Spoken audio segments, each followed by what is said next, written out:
Good evening and welcome to the January 8th meeting of the Brighton Town Board. I'm Bill Maley, Brighton Town Supervisor. I'm calling this meeting to order. January 8th, 2025, let me say. Happy New Year, everybody. We're pleased to be here again, as we will be for a while, at our temporary home at SUNY Empire State University at 680 West Fall Road. If you're here in the room, it may not look like it, but the Brighton Police Department is still at our old town hall location, as are the town courts, as is the Brighton Memorial Library. The sewer and highway departments, of course, are still at 1941 Elmwood, and Parks and Recreation are at the former Brookside School. It's been a tough week for the town of Brighton, for the residents of Brighton. Brighton stands together in mourning the loss of Annie Mancuso and her grandmother, Mary Lucini, to the senseless shootings that took place last Friday. I would ask that everybody join me now in a moment of silence to honor the lives of Annie and Mary and to show our love and our support for Annie's mother, Sarah. A moment of silence, please.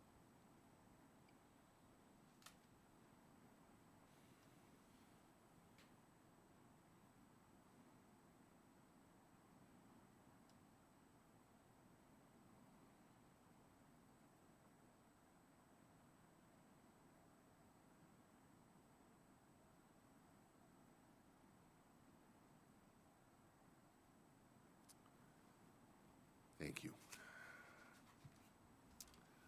Again, I want to express my deepest condolences to the families and friends and everyone affected by the shootings, and really all of us were affected in some way.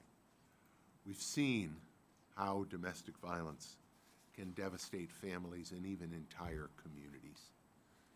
Domestic violence knows no boundaries. It affects urban, suburban, and rural communities. It affects people of every racial and ethnic background, every socioeconomic level. Fortunately, the Willow Domestic Violence Center of Greater Rochester also knows no boundaries, and it stands ready to address domestic violence 24/7 through their hotline, by text or by phone. Willow is at 585-222-SAFE.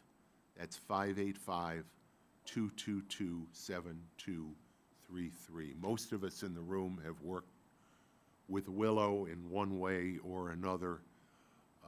They're an extraordinary organization, and days like last Friday show why it is so important to have Willow and their great people here in our community.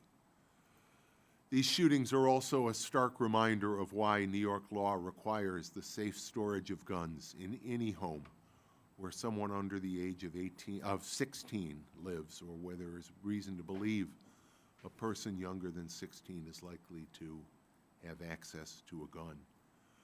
In Brighton, we've gone a step farther, thanks to legislation championed by my colleague, Councilmember Chris Warner. We require guns to be safely stored in a home, regardless of the age of the residents. And Chris, I thank you. I learned a lot about safe storage through the work that you put in making that legislation possible. So if you are a gun owner, please be sure you're in compliance with the safe storage law, not only of New York, but of Brighton, not just for your safety, but for the safety of our entire community. I also want to thank Brighton Central School District Superintendent, Dr. Kevin McGowan, for everything that you have done to make sure that students in our Brighton schools and their families all know that they have access to counseling, to guidance in explaining, frankly, an act that is beyond explanation to children who may be terrified after this horrific act. We know our Brighton schools are unmatched in so many different ways, and we see it again now in their response to this tragedy. And I also want to acknowledge and thank the Brighton Police Department under the leadership of Chief Cathaldi. We got a number of folks from the department here for a different reason, but I think it's really appropriate that you're all here in the room today. I hope that none of us civilians ever have to go through the trauma that so many of our Brighton police officers have endured these past several days. You've been on the scene of a crime that is beyond horrific, viewing with your own eyes excruciating images, and engaging with family members and neighbors about these terrible events, all the while conducting a detailed investigation, and I know that investigation is by no means completed yet. We will continue to learn more as a community, but I want to give each one of you, Chief, everyone in your department, my personal heartfelt thanks, and I know those thanks are shared by my colleagues on the board. You have done this work under the most difficult of circumstances possible, and again, I can't thank you enough for that. Finally, all I can say is hug your children, hug your grandchildren. When you see someone struggling, whether with mental health issues or other problems, be there for them. If you can, make sure they have access to any services that they may need. Brighton is grieving today, but I'm confident we will recover together. This is a strong community. We will recover together as families and as a community. We will begin the open forum portion of our meeting after a couple of presentations. The open forum is that portion of the meeting where members of the public can share their comments with the town board. I'll give more detailed instructions on that when we get there. To participate in the open forum, or for that matter, to participate in the public hearing, if you're watching us remotely, you'll have to log into Zoom. We do have detailed instructions for doing that on the town's webpage. And that webpage, by the way, of course, is www.townofbrighton.org. As we have for many years, we make our town board meetings accessible to the deaf and hard of hearing community with ASL interpreters. Tonight, those interpreters are Samantha and Mike. We appreciate you being here. And as a reminder, if you're here in the room, the agenda and all of the other supporting materials for tonight's meeting are on a table right outside the door. If you're watching us remotely, again, those same materials are all available on the Town of Brighton webpage. I ask that we all rise in spirit if you're not able to do so physically. We'll start the meeting with the pledge to the flag. I'll ask Councilmember Wilt to lead us. I pledge allegiance to the flag of the United States of America and to the republic for which it stands, one nation under God, indivisible, with liberty and justice for all.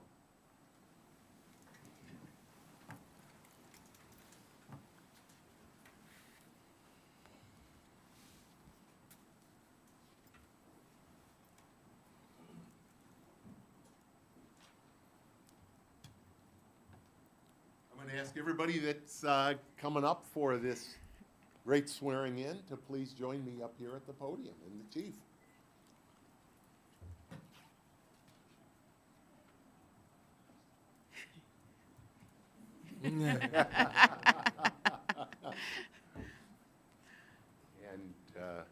And yeah, come on up. This is a family affair.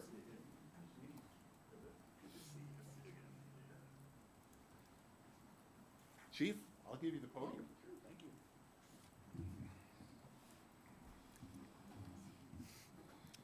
So I just want to express my gratitude for the opportunity to continue the tradition of introducing new officers to the community. It's essential, I believe, to let the community see the caliber of officers we have who are willing to serve. I also want these officers to take their oath in front of the entire community, including along with their family members, to convey the gravity of their responsibility. The officers we hire have been through a rigorous selection process, which includes being interviewed by our citizen interview panel that has been in place since 2021. Officer Hague Tanye. Close? Close enough? Thank you. Comes to us from the private sector. He's completed some coursework at MCC, where he studied physical education and exercise science. Stefan started the police academy in June of 2024, and he recently completed the academic portion just last month, but his training's not ended. He has since started a 12 to 16-week field training program where he will be partnered with an experienced police officer. During his training, he'll be evaluated daily until such time he can demonstrate multiple areas of proficiency. He is well along into his training. Stefan, welcome aboard. And do the honors. You step out of the way. Wherever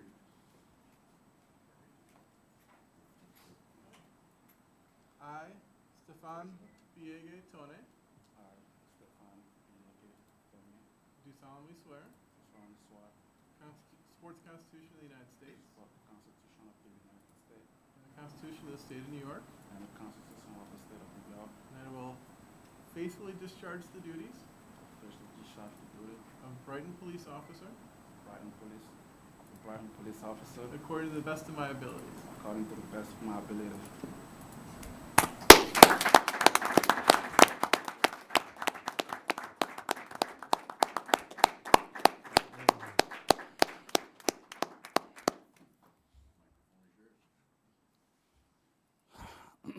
All right. What can I say? So, I would like to thank my family and friends for the unconditional support. And I will also want to thank the town of Brighton and the Brighton Police Department for giving me the opportunity to protect and serve my community. Thank you, everyone, for coming.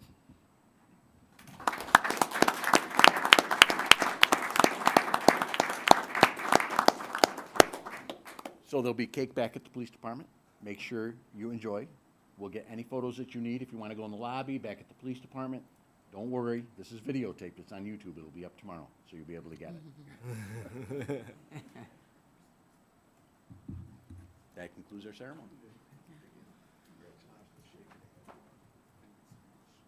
You know, before I go to this next, I think one of the things that the chief mentioned there, our civilian interview panel, is so important. When the governor, former governor, issued his directive on police reform, I've got to admit, it was, it wasn't clear to me the direction we should go. We got that great report, Chief, and the ministers had some, I thought, absolutely spot-on recommendations for how a department like ours might satisfy and really fulfill not just the letter, but the spirit of what the police reform program was intended to be. And having a civilian interview panel, bringing the department and the community closer together, as this department has tried to do in so many different ways over the years, I just thought was a great opportunity. We've gotten some wonderful people on that panel, but more importantly, we've hired some great police officers since that time. So, Stefan, I'm certain you will follow in that tradition and follow in this great tradition of the Brighton Police Department. Thank you so much. Enjoy the cake, eat a piece for me.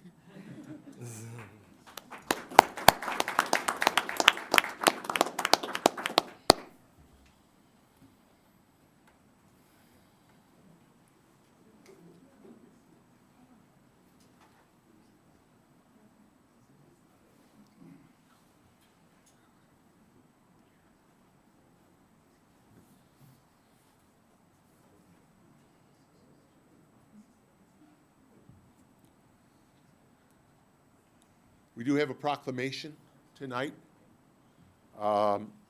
recognizing that January is National Human Trafficking Prevention Month. Human trafficking is an international problem. Human trafficking knows no boundaries. It's a local problem. It's an international problem. It's an urban problem. It's a rural and suburban problem. In some ways, human trafficking really is closely related to domestic violence. We just discussed it. And it's similar in that it does know no boundaries. We can't look away smugly when we talk about human trafficking and simply say, oh, it can't happen here. It can happen here. It can happen here. And for that reason, the town of Brighton, again this year, will be recognizing Human Trafficking Prevention Month. The police department in particular works with the Rochester Regional Coalition Against Human Trafficking. That's a mouthful to say, RCAT. Because they are, again, the people, the boots on the street, working to address human trafficking. RCAT does wonderful work. I know when you know, for example, when you go to the rest areas on the thruway, you now see the stickers, some of the signs of what human trafficking might look like. Awareness, and that's why it's so important that we make these recognitions, these observances. Awareness, raising awareness of issues like human trafficking are so important. So Human Trafficking Prevention Day is actually the 11th, this coming Saturday. The Rochester Regional Coalition Against Human Trafficking, RCAT, will be holding their annual seminar and proclamation presentation on Friday. Since the pandemic, they've been doing that on Zoom. So I will be presenting it to them on Friday, but let me read it tonight. Whereas human trafficking is a modern form of slavery involving the use of force, fraud, or coercion to exploit people for labor, domestic servitude, or commercial sex acts. And whereas an estimated 27.6 million adults and children of all ages, races, and socioeconomic backgrounds have been victimized around the world, including the United States and here in our own community. And whereas an insidious, pervasive industry, human trafficking generates approximately 150 billion, with a B, dollars annually. I heard someone say today, the money is the root of all evil. It may not be the root of all evil, but it's certainly behind this evil of human trafficking. Commercial sex exploitation makes $99 billion with a B, and forced economic exploitation, including domestic work and agriculture, another $51 billion annually. And whereas there is no evidence that traffickers are more likely to be of a particular race, nationality, or gender, or sexual orientation, they may be family members, romantic partners, acquaintances, or strangers. Whereas the United States National Human Trafficking Hotline states that the majority of trafficking is in the commercial sex trade and disproportionately impacts women and girls. And whereas the town of Brighton supports the efforts being made by the Rochester Regional Coalition Against Human Trafficking, RCAT, and law enforcement to prevent human trafficking and protect victims of trafficking. Now therefore be it proclaimed that I, William W. Maley, Brighton Town Supervisor, and the members of the Brighton Town Council do hereby declare January 11th, 2025 to be National Slavery and Human Trafficking Prevention Day in the town of Brighton. And we use this opportunity to make all members of our community aware of the evils of human trafficking so that trafficking and human slavery are stopped and that victims are given justice and freedom. This proclamation is signed today, this 8th day of January 2025, by myself and by the Brighton Town Board. Thank you.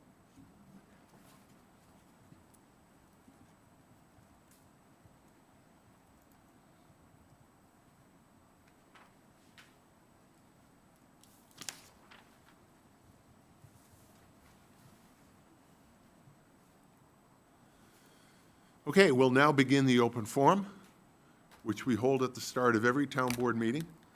The open forum is an opportunity for members of the public to address the board concerning any matter relating to the town, whether or not it's an item on our agenda tonight.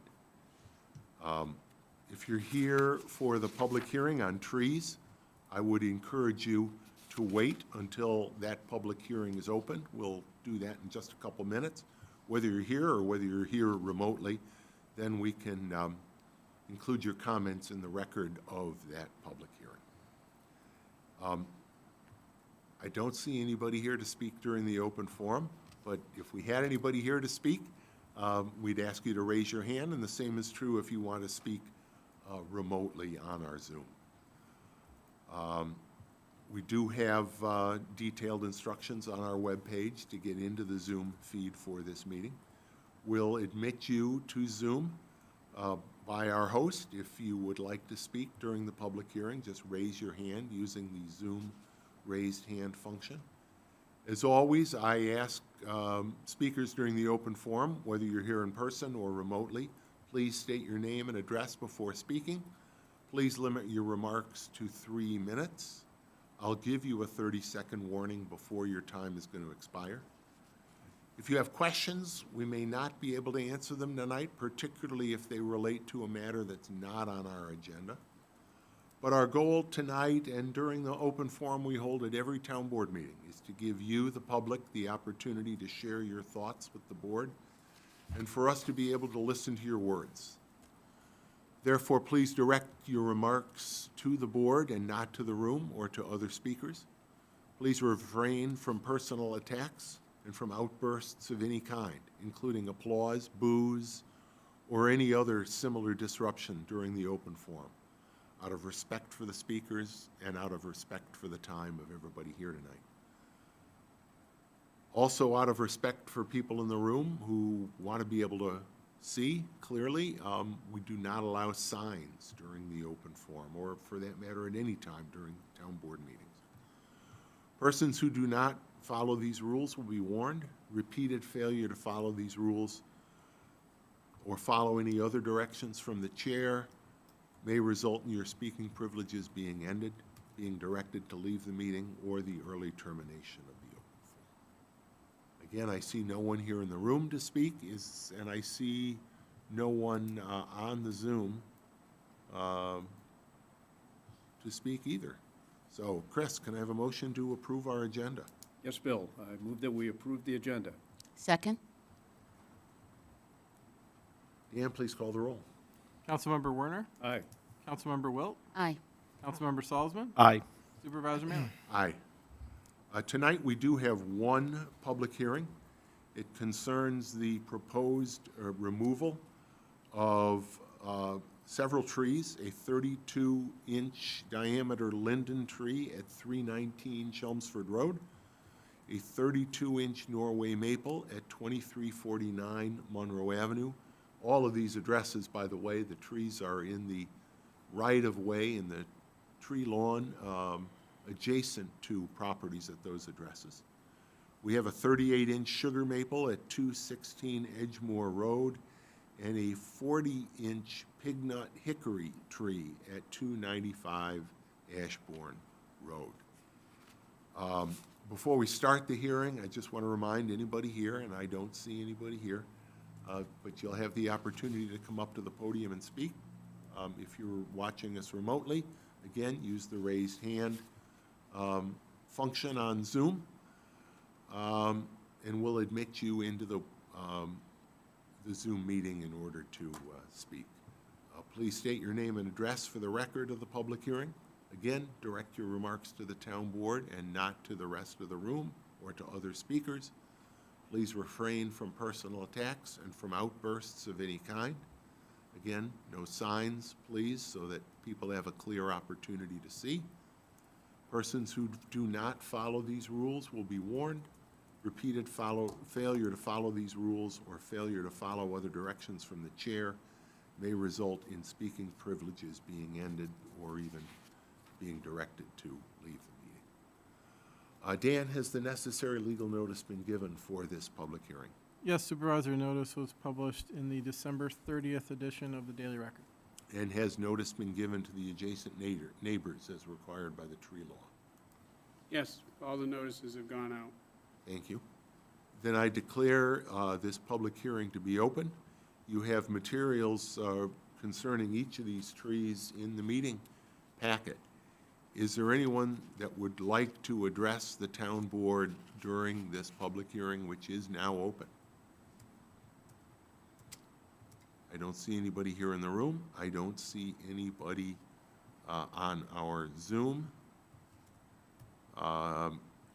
We will include the materials in your meeting packet as part of the record of this public hearing. Do we have any comments from staff? Nothing specific to these trees, Mr. Supervisor. They've all gone through the entire process from the tree law and brought to this board at this time with the recommendation to remove and replace them. Thank you. And that's an important note. They will be replaced Yes, when it warms up. right.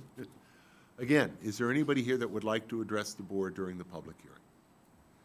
Hearing none, I declare this public hearing to be closed. Councilmember Wilt, if you would make the motion. Certainly. In the matter regarding the removal and replacement of a 32-inch linden at 319 Chelmsford Road, a 32-inch Norway maple at 2349 Monroe Avenue, a 38-inch sugar maple at 216 Edgemore Road, and a 40-inch pignut hickory tree at 295 Ashbourne Road, I move that we adopt the resolution as prepared by the attorney to the town. Second. Any discussion from the board? Hearing none, Dan, please call the roll. Councilmember Werner, Aye. Councilmember Wilt, Aye. Councilmember Salzman, Aye. Supervisor Mailing. Aye, and again, we have the public hearing, but as was referenced, they've been reviewed by the Tree Council. Everybody had the opportunity to discuss these. That's the procedure that our tree law provides to make sure we have public input before any town trees of the substantial size of these trees are removed. Okay, moving on to communications. Can I have a motion to receive and file the one item of communication?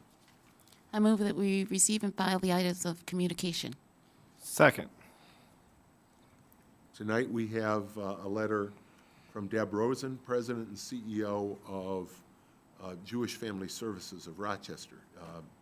JFS operates the Brighton Food Cupboard, and the town of Brighton has for many years had a barrel, a Brighton Food Cupboard barrel, where we accept donations at Town Hall. While we're here temporarily, we've moved that barrel over here. So if any of you would like to, I know a lot of people are coming to pay taxes now. If you'd like to support the community and support the hunger, addressing hunger in our community, we do have a barrel here, and you can bring non-perishables food supplies, but this letter thanks the town for having collected food during 2024. Yeah, we took a couple of weeks off during the move and set it aside, but once we got all settled back in, we, let them know their volunteers have been back for a couple of weeks now, coming back to clean out that barrel, and there's been stuff in it again, so we're off to a good start in the new year. Thanks, Dan. It is. We're happy to be able to support it, and hopefully we'll have even more collected in 2025. We have a motion. Set a new record. Absolutely. We have a motion. It's been seconded to receive that communication. Any further discussion? Hearing none, Dan, please call the roll. Councilmember Werner, Aye. Councilmember Wilt, Aye. Councilmember Salzman. Aye. Supervisor Mailing. Aye. Committee reports, community services. Robin. Thank you. The Community Services Committee has not met in the intervening time frame since the last town board meeting. I do have a few quick updates from our Parks and Recreation Department heads. From our Parks Department, given our blustery weather, the Parks Department is busy with snow and ice removal and performing preventative maintenance on equipment. Park staff is also busy setting up 2025 service contracts, bids, and various equipment and supply requests. Our park superintendent will be working to fill a full-time vacancy within the department. He expressed excitement about initiating the process and identifying potential candidates that can be an asset to our community. In this new year, as is its tradition, the Parks Department is working to reevaluate maintenance standards for all parks and other properties maintained by the Parks Department. The department remains busy with parks and facility maintenance, especially on trails. 2025 field use policies and procedures will be sent to all groups who utilize Town of Brighton fields at the end of January. The Parks Department will be closing each lodge for 1 week apiece over the winter to allow for more extensive maintenance projects to be completed, for example, floor sanding and sealing, painting, etc. And finally, the Parks Department is working with Kakamisi Electric to repair some lighting at Buckland Farmhouse exterior grounds and parking lot. From our Recreation Department, the Winter Farmers Market indoor season began back on Sunday, November 24th at the Winter Farmers Market Barn at 1341 West Fall Road. The Winter Market will run through Sunday, April 27th, 2025. The doors do open promptly at 10 a.m. every Sunday, and we request that there are no early birds, please. The market runs until 1 p.m. We've been thrilled to see the level of activity for the winter market, like the summer outdoor market. It continues to be extremely high. And just a reminder that SNAP and EBT benefits are welcomed at the Brighton Farmers Market, regardless of time of year.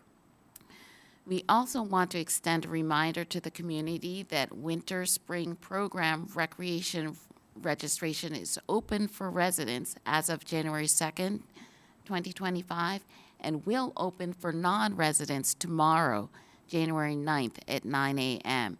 You may register online with the Recreation Department at www.townofbrighton.org/rec, REC, or by calling the Recreation Department at 585-784-5260, extension 0. And we do recommend that you check back often as programs continue to be added throughout the season. The next meeting of the Community Services Committee is next Wednesday, January 15th at 9:30 a.m., at 10 a.m., which will be our new time, given rather regular overruns. So it will be at 10 a.m. at the Brighton Recreation Center multi-purpose room. Please do access the Recreation Department through the Winton Road entrance, and as always, members of the public are invited and encouraged to attend. Thank you very much. Nate? Bill, Finance. I'm going to keep it very short. The Finance Administrative Services Committee has not met since our last town board meeting, but our next meeting will also be on January 15th, right in this building at 8:30 a.m. Perfect. Public Safety. Chris? Bill, we've not had a meeting since we last reported. Our next meeting is January 14th, next week, Tuesday, at 8 o'clock in the morning. And I don't believe we've had a Public Works Committee meeting, and, That would also be on the 14th, right? following on the public safety. Public Safety, that'll start at 9. And so I don't think we have any Public Safety, Public Works minutes or report from that committee. So we'll move on to new business. Nate, reading and approval of claims. Yes, earlier today, I reviewed claims totaling $886,854.53. Notable claims include a payment for a stump grinder that I know we got in right in the last minute, Jim. And that payment was for $70,411.18. The claims all appear to be in order, and I move for them to be approved. Second? Any discussion? Dan, please call the roll. Councilmember Werner? Aye. Councilmember Wilt? Aye. Councilmember Salzman? Aye. Supervisor Manley? Aye. And the next matter, I will have, I I'll have you do that too, Nate, since it is a finance-related matter. You got it. I'm on a roll over here. So, the next matter seeks to set a public hearing per town law, section 202B, for the consolidated sewer district to purchase vehicle inspection platforms in an amount not to exceed $6,600 and design services for the Allens Creek Road Sanitary Sewer Project in an amount not to exceed $175,000. I move that this motion be approved as prepared by the attorney to the town. Second? And actually, I think it was prepared by Oh, bond counsel, Yep, special counsel to the town, Harris. special Harris counsel. Beach. Thank you. Harris Beach and Murtha. Harris Beach, Murtha, excuse me, yes, effective as of January 1st. Pretty self-explanatory, but this is, this public hearing is required under section 202B of the town law for sewer expenditures of this magnitude. So that public hearing will be held at the January 22nd meeting, our next meeting. We have a motion. It's been seconded. Any further discussion? Hearing none, Dan, please call the roll. Councilmember Werner? Aye. Councilmember Wilt? Aye. Councilmember Salzman? Aye. Supervisor Mailing? Aye.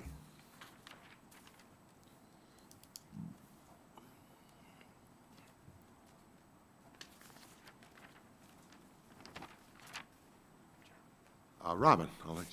Certainly. Next one.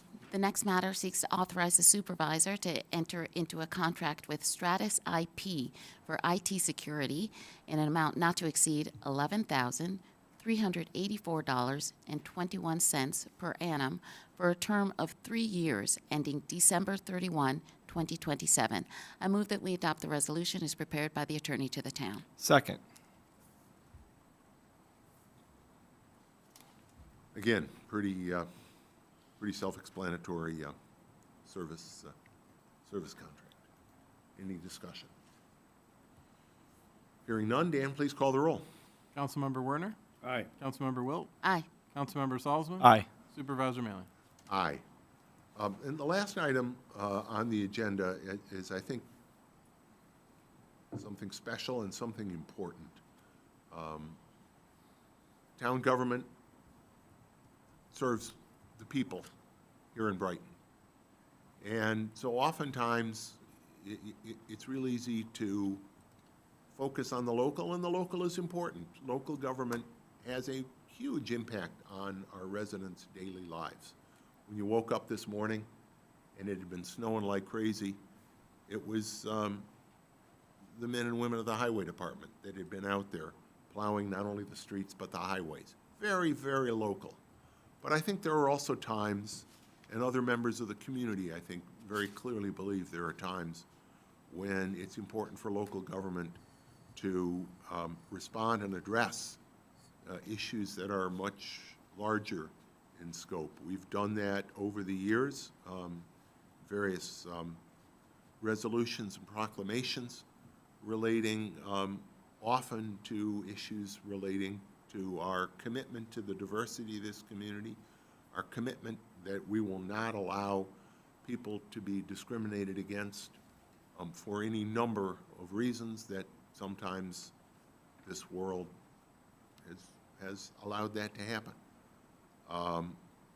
That's an important national, global issue, but it's an important issue right here in Brighton. And with the changes that are going to be coming, and with some of the things that we've all heard, the idea board, I thought it was important. I know Councilmember Wilt also. I think all of us felt that it was important to address that. So I'm going to read this motion, or at least parts of it. We also have a letter from the idea board and a letter that I have written. But let me read at least a portion of this.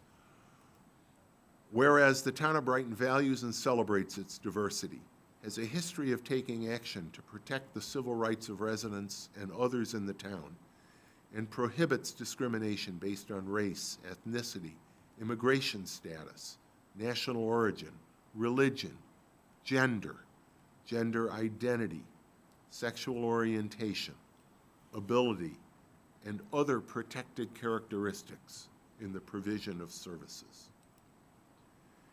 And whereas the threat of deportation or prosecution for no reason other than immigration status may discourage residents, whether or not they have legal immigration status, by the way, from reporting crimes or injuries, cooperating in investigations, seeking opportunities for their children, or otherwise seeking or summoning help when it is needed.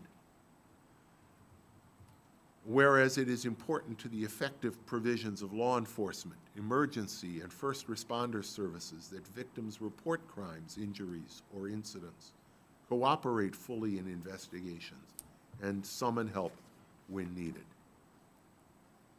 Whereas the town recognizes the rights, and again, I've skipped over a little bit here, but I think this paragraph is also important. Whereas the town recognizes the rights of all members of the LGBTQIA+ community to the fullest extent of federal, state, and local anti-discrimination laws currently applicable within the town, including but not limited to the right to marry, the right to participate in athletic and other activities, and all rights available as of the date of this resolution, or as may hereafter be added, under Chapter 77 of the Town Code, the Gender Expression Non-Discrimination Law of the Town of Brighton. And then we receive and file those items of communication, but then I'm going to read these operative paragraphs. Resolved, that the Town Board hereby reaffirms the Town of Brighton's commitment to equity and inclusion in every aspect of operations, and further reaffirms the commitment of the Town of Brighton to provide local government services without inquiring into the immigration status of individuals being provided those services. And be it further resolved that the Town of Brighton has not and does not intend to enter into any formal or informal agreement with the Immigration and Customs Enforcement Agency or any federal law enforcement or customs and immigration agency to enforce immigration policy in collaboration with those agencies, or to rent to, or to otherwise permit any such agency to use any town property, equipment, or facilities for such immigration enforcement purposes.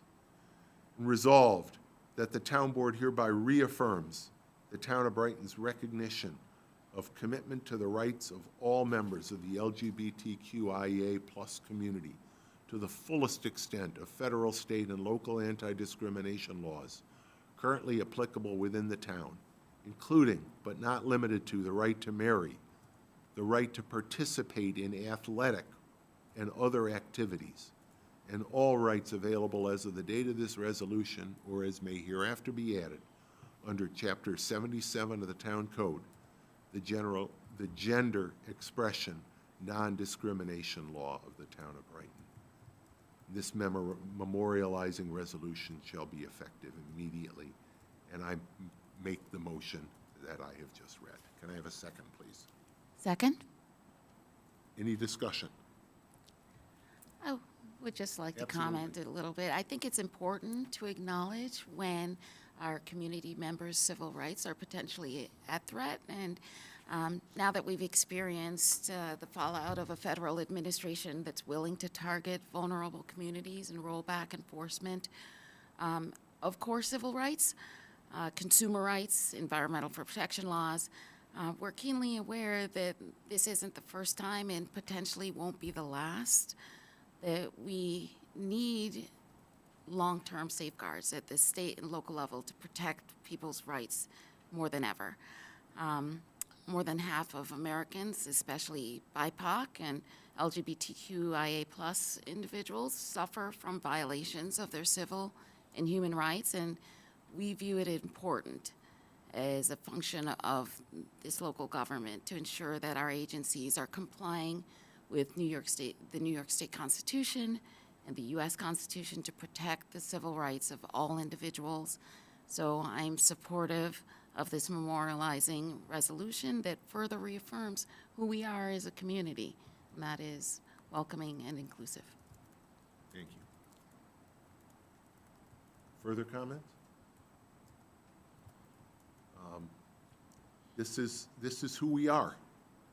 This is who we are, and I am committed, and the entire town board, I expect in a moment, and town government is committed to making sure that Brighton continues to be a welcoming place.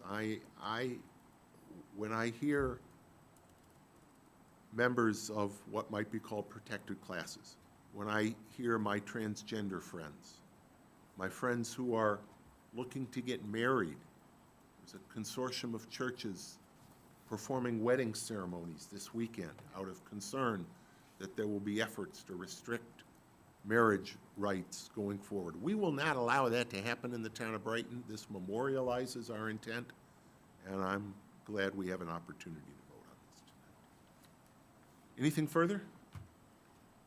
Dan, please call the roll. Councilmember Werner, Aye. Councilmember Wilt, Aye. Councilmember Salzman, Aye. Supervisor Mailer. Aye. Matters of the supervisor, I mentioned them before, but again, kudos to the men and women of the Highway Department, the Brighton Highway Department. They do great work clearing our streets and sidewalks. We hear it every year because it's true. People will tell me, boy, I got to the town of Brighton line and the streets were in great shape. That's a testament to the great work of the men and women at 1941 Elmwood Avenue who get up early. I get up early and I see the sidewalks have already been plowed. This morning the streets were salted, Elmwood Avenue was clear. It was snowing like crazy, but our crews were out, and that's just so central to the services that we as local government provide. So thank you to all of them. Our highway crews are also out now picking up Christmas trees, natural Christmas trees, of course. But artificial trees can go to the Eco Park. But natural trees, we will pick them up, we will mulch them, we'll take them up to our organic landfill and mulching facility up on Browncroft. All you got to do is leave them by the street. Not in the street, but on the tree lawn if you have a sidewalk between the sidewalk and the street, or if you don't have a sidewalk on your lawn but close to the street. As I mentioned, we're going to mulch them, so please don't put them in plastic bags. You see those plastic bags? Those really make it very difficult for us to mulch. It's extra time and work. Please make sure all your ornaments, any tinsel or anything of that sort, make sure that tree stand is off before you get it out on the street. But our crews are going around every day. They're picking those trees up, and it's a service that we provide every year. Again, we've been talking about it a lot. I want to talk about it again. The pending revaluation project through our assessor's office. Brighton homeowners will very soon be receiving their first notice of their tentative updated assessed valuations of their home as part of the town-wide revaluation process. Most of us know property values, particularly home values, have been rising so rapidly since we did our last revaluation in 2018 that we're doing it again, town-wide, both residential and commercial properties. I can't stress enough, the fact that we're doing a revaluation does not mean we're going to raise your taxes. Some taxes will go up. Some houses will go up more than the average. Some houses will have gone up less than the average. Those houses that have gone up more than the average property in Brighton may have some tax increase. But it's really important. The goal of any property tax system is to tax all properties fairly. And the only way to do that is to regularly reassess property values so that they're assessed at 100% of their fair market value. And that's what revaluation does. It is not a scheme a trick, a device to raise taxes. During the revaluation process, all property owners will have 3 opportunities to appeal, to contest, formally or informally, the fair market value, the assessed value that our assessor has assigned to your property. 3 chances to appeal it, again, with the intent of making sure that when the process is done by the middle of this year, all properties are assessed at their fair market value. The first time your new valuation will be used to calculate your taxes will be this fall, this September, when your school taxes go out. Whichever school district you're in the town of Brighton, that's the first bill that will reflect the new valuations. So if you have questions about the reval, if you have questions about how your appeal rights work, if you have questions about the information that the assessor's office makes available in terms of comparable properties and how to use that information to make your case as to what the fair market value of your home really is, you can call the town assessor, Janine Whitaker. The office of the assessor, their number is 784-5215. You can also check out the assessor's webpage on the Town of Brighton webpage. There's a lot of information on the assessor's webpage about the revaluation, how it works, and how you generate the information you need. That's all I have. John, I know we were going to have a executive session afterwards. Yes, Supervisor. I would request a short executive session for 2 items. The first is to discuss pending litigation involving the town of Brighton versus Icon Energy, and the second is a employment matter involving the dismissal of a particular person. Thank you. We'll do that motion in just a moment. Matters of the town clerk. Dan. Thank you, Supervisor. Collection is begun for the 2025 town and county taxes. Folks are finding their way over here, no problem, so I think we're in good shape. Just as a reminder, the drop box is still available at 2300 Elmwood, right door number 2 at the main entrance to the police department.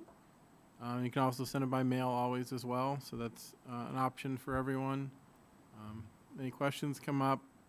I've seen some inane comments on social media. Shocking, I know. Of just blatant misinformation and just people not understanding, starting conversations they don't understand, and then other people following.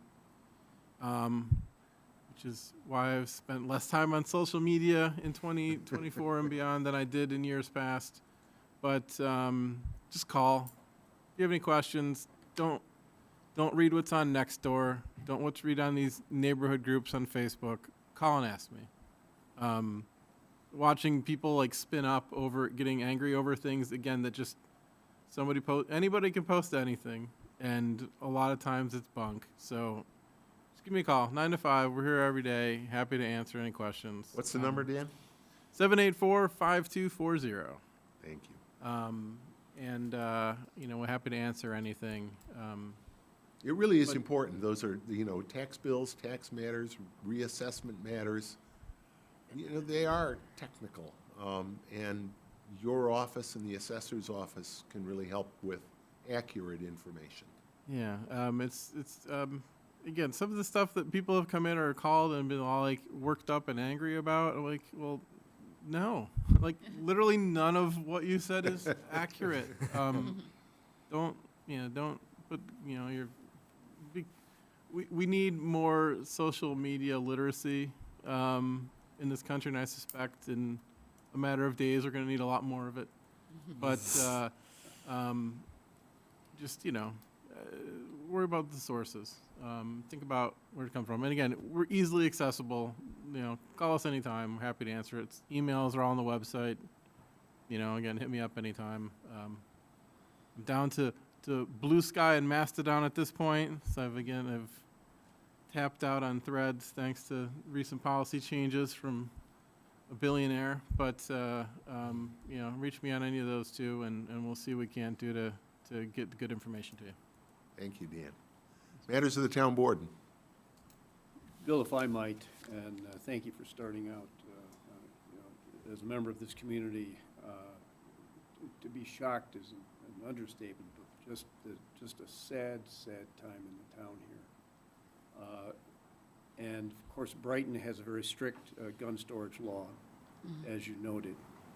And it still amazes me that there are only 5 states that have a law similar to ours. Those being California, Connecticut, Oregon, Massachusetts, and Rhode Island. It simply requires what I have heard from many, many gun owners is just common sense. If you own a gun, secure it so that it can't be accessed by other people. Now, New York's law is significantly weaker. It's one of several other states, although there are only a total of 26 states that have any kind of restriction. But New York requires safe storage if you reside with someone under the age of 18 or have reasonable cause to believe that someone under the age of 16 would gain access to the firearm, or if you live with somebody who's not authorized because they're a convicted felon, or because they're under a extreme risk protective order. The red flag orders, Okay, as now- they're colloquially known. Now, we have a few other communities within New York that also have a similar statute to ours. The city does, City of Rochester, I believe, City of Albany as well, and there's one of the counties downstate on the island. But no other town. But no other town. And at the time we passed this ordinance, a community member stood up and said, and challenged the need for us to enact this restriction, because it's never been a problem. Why make a law that's never been a problem? Well, it's now been a problem. I understand the theft occurred from a town within the county here that doesn't have a law. Does a law stop people from doing illegal things? Absolutely not. There are people that don't care what the laws are. But it's just a reminder to our community that guns are inherently dangerous. As a friend said, it would be appropriate for you to ask your children's friends' parents when they go over their home, is there a gun present? Because you're more likely to be injured, or your child is, be injured from that firearm than to drown in their pool, which people are more concerned about, it seems. But yes, it's just common sense. And please, gun owners, use your head. Please, just secure your weapons the way they should be. And that's all I ask. Otherwise, enjoy your guns. Whatever people want to do with their guns legally, that's their privilege. Our Second Amendment says that. But please protect the rest of us as well. Yeah, and a reminder, that's not the glove compartment of the unlocked glove compartment of your car. It's obviously, we hear stories about those. I do, there is talk about responsible. We hear from gun owners that firearms owners are responsible. And this is a way to show that you're a responsible gun owner. You keep your gun stored under lock and key and not something that's accessible to others. Don't keep it loaded or store the ammunition safely, but it's whether or not if you store it loaded, it's so important to keep it in a locked place. That's the law. I assume we'll hear more of what the circumstances were of how the gun got into this individual's hands. And Chief, do you know any of the details on how the gun was taken from it?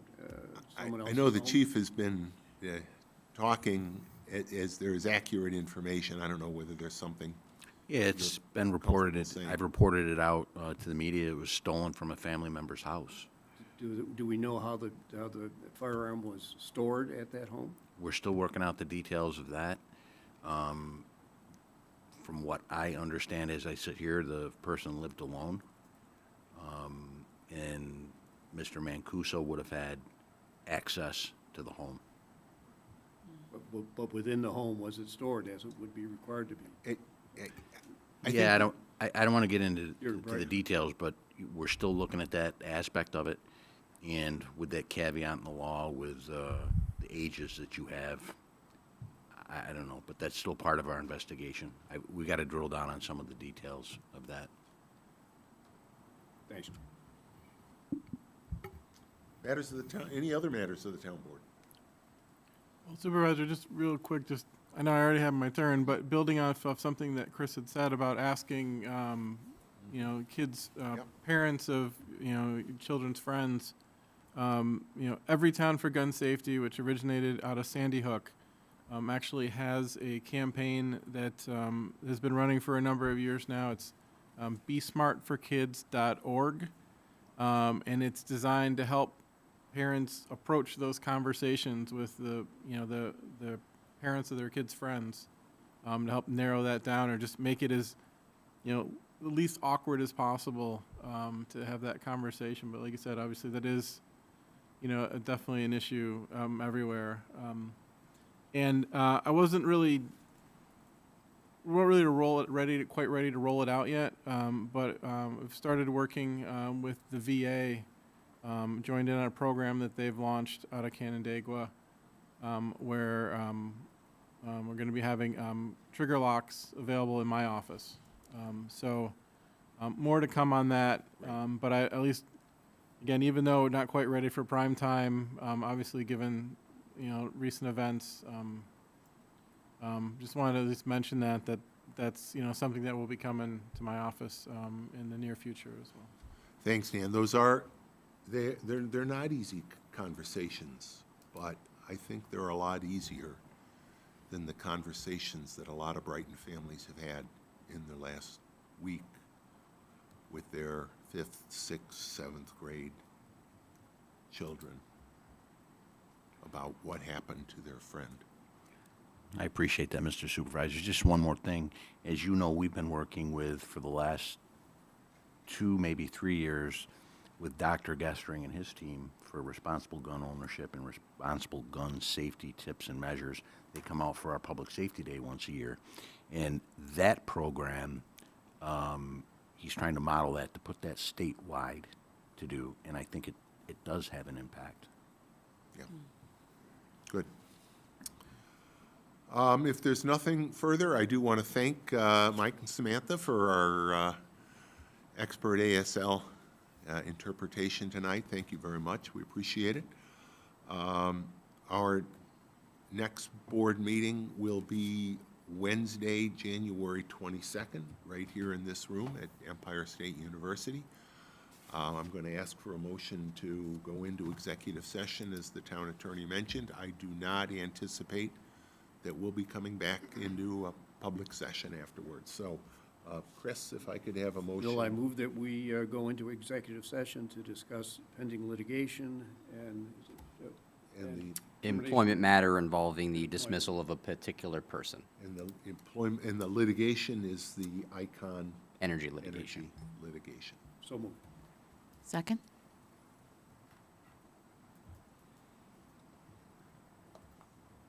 Dan, please call the roll. Councilmember Werner, Aye. Councilmember Wilt, Aye. Councilmember Salzman, Aye. Supervisor Mailer. Aye. Thank you, everybody. Have a good and safe evening.